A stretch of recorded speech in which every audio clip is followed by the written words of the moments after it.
ಬೀದರಲ್ಲಿ ದಾಖಲೆ ಇಲ್ಲದೆ ಸಾಗಿಸ್ತಾ ಇದ್ದ 3 ಲಕ್ಷ ರೂಪಾಯಿಯನ್ನ ಪೊಲೀಸರು ಸೀಸ್ ಮಾಡಿದ್ದಾರೆ. ಗೋವಾದಿಂದ ಬೀದರ್ ಮೂಲಕ ತೆಲಂಗಾಣಕ್ಕೆ ಕಾರಲ್ಲಿ ಹಣ ಸಾಗಿಸುತ್ತಿದ್ದಾಗ ಮುನ್ನಳ್ಳಿ ಚೆಕ್ ಪೋಸ್ಟ್ ಅಲ್ಲಿ ಪೊಲೀಸರು ತಪಾಸಣೆ ಮಾಡಿದ್ದಾರೆ. ಈ ವೇಳೆ 3 ಲಕ್ಷ ಹಣ ಪತ್ತೆಯಾಗಿದ್ದು ಕಾರು ಮಾಲೀಕ ಸರಿಯಾದ ದಾಖಲೆ ನೀಡದ ಕಾರಣ ಜಪ್ತಿ ಮಾಡಲಾಗಿದೆ.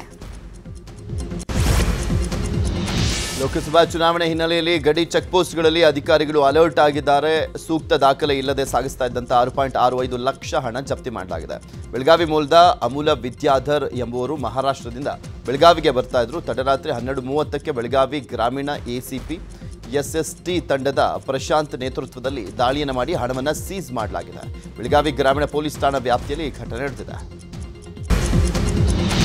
ಏಪ್ರಿಲ್ನಿಂದ ಜೂನ್ ಅವಧಿಯಲ್ಲಿ ಭಾರತ ತೀವ್ರವಾದ ಬೇಸಿಗೆಯನ್ನು ಅನುಭವಿಸುತ್ತೆ. ಮಧ್ಯ ಭಾರತ ಮತ್ತು ದಕ್ಷಿಣ ಭಾರತ ಕೆಟ್ಟ ಪರಿಣಾಮ ಎದುರಿಸುವ ನಿರೀಕ್ಷೆ ಇದೆ. ಕರ್ನಾಟಕವು ಏಪ್ರಿಲ್ನಲ್ಲಿ 1 ರಿಂದ 3 ದಿನಗಳ ಬದಲು 2 ರಿಂದ 8 ದಿನ ಉಷ್ಣ ಅಲೆಯನ್ನು ಅನುಭವಿಸಲಿದೆ ಅಂತ ಭಾರತೀಯ ಹವಾಮಾನ ಇಲಾಖೆ ಮುನ್ಸೂಚನೆ ಕೊಟ್ಟಿದೆ. ದಾವಣಗೆರೆಯಲ್ಲಿ ಕುಡಿಯುವ ನೀರಿಗಾಗಿ ಹಾಹಾಕಾರ ಶುರುವಾಗಿದೆ. ಕೆಲ ಪ್ರದೇಶಗಳಲ್ಲಿ 10 ರಿಂದ 15 ದಿನಕ್ಕೊಮ್ಮೆ ನೀರು ಸರಬರಾಜು ಆಗ್ತಾ ಇದೆ. 8 ರಿಂದ 10 ದಿನಕ್ಕೊಮ್ಮೆ ಟ್ಯಾಂಕರ್ ಮೂಲಕ ಪಾಲಿಕೆ ನೀರು ಸರಬರಾಜು ಮಾಡ್ತಾ ಇದೆ. ನೀರು ಕೊಡೋದ್ರಲ್ಲೂ ಕೂಡ ಪಾಲಿಕೆ ರಾಜಕೀಯ ಮಾಡ್ತಾ ಇದೆ ಅಂತ ಸಾರ್ವಜನಿಕರು ಆರೋಪಿಸ್ತಾ ಇದ್ದಾರೆ.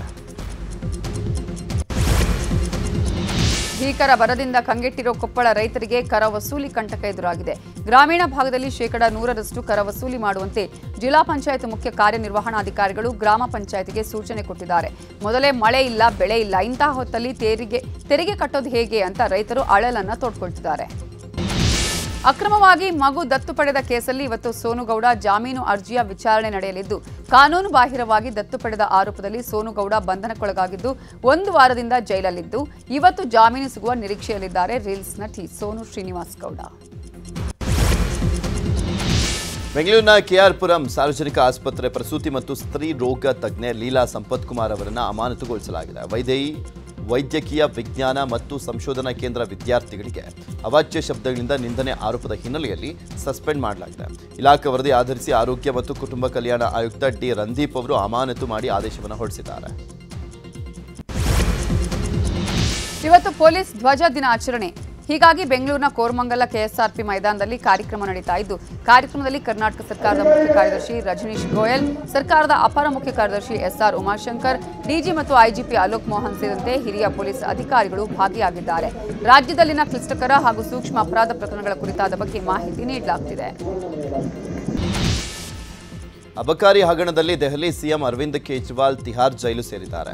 ಈ ಮಧ್ಯೆ ಇಡಿ ವಿಚಾರಣೆ ವೇಳೆ ಅರವಿಂದ್ ಕೇಜ್ರಿವಾಲ್ ಸಂಪುಟದ 2 ಮಂತ್ರಿಗಳ ಬಗ್ಗೆ ಬಾಯ್ಬಿಟ್ಟಿದ್ದಾರಂತೆ.